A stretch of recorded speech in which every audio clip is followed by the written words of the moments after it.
Sajek valley যাবার পথে অবশ্যই এই বাজারটিতে একটি উঁকি মেরে যাবেন, কারণ এখানে পাবেন পাহাড়িদের উৎপাদিত বিভিন্ন ধরনের ফল, যেমন পাহাড়ি কলা পাবেন, নারকেল পাবেন, ডাব পাবেন, তাছাড়াও তাদের বিভিন্ন হস্তশিল্পও পাবেন, বাঁশকড়াল পাওয়া যায় এবং নতুন নতুন অনেক ফল ফ্রুটস দেখতে পাবেন এই জায়গাটিতে।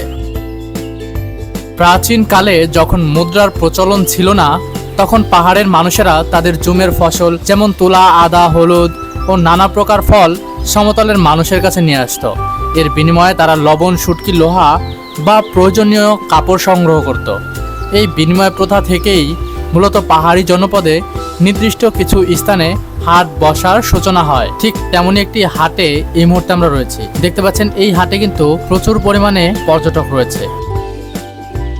পাহাড়ি বাজার কখনো কেবল বেচা কেনার জায়গা ছিল না, দুর্গম পাহাড়ের এক গ্রাম থেকে অন্য গ্রামের মানুষের দেখা হওয়ার কোনো সহজ উপায় ছিল না। তাই সাপ্তাহিক বাজারের দিনটি ছিল তাদের জন্য একে অপরের সাথে দেখা করা, সামাজিক ও পারিবারিক সমস্যা নিয়ে আলোচনা করা এবং উৎসবের মতো সময় কাটানোর দিন। ইতিহাসে একে সামাজিক বাফার জোন হিসেবেও দেখা হয়ে থাকে। সত্যি বলতে এই বাজারে থাকা পাহাড়ি ফলগুলো দেখলে খাবার লোভ সামলাতে পারবেন না। খুবই চমৎকার এই ফলগুলো, দেখতে যেমন সুন্দর, ঠিক এই বাজারটিও বেশ চমৎকার। সব মিলিয়ে সাজেক যাবার আগেই এই জায়গাটিতে খুব চমৎকার একটি সময় কাটাতে পারবেন। এই বাজারটি পাহাড়ি কোনো সাপ্তাহিক হাট নয়, এটি মূলত গড়ে উঠেছে সাজেক যাবার পথের পর্যটককে ঘিরে, যে পর্যটকেরা এখানে নেমে কিছুটা সময় কাটান। সমতলের বাজারের তুলনায় এই বাজারগুলো কেবল কেনা বেচার কেন্দ্র নয়, বরং এটি পাহাড়ের সংস্কৃতি, ঐতিহ্য এবং জীবন সংগ্রামের এক অনন্য প্রদর্শনী।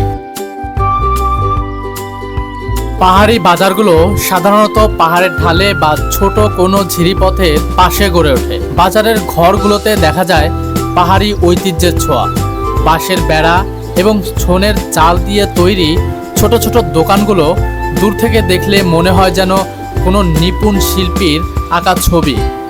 পাহাড়ের আঁকাবাঁকা রাস্তা দিয়ে মানুষের সারি যখন ঝুড়ি ভর্তি পণ্য নিয়ে বাজারে আসে, তখন পুরো এলাকা এক মায়াবী রূপ ধারণ করে।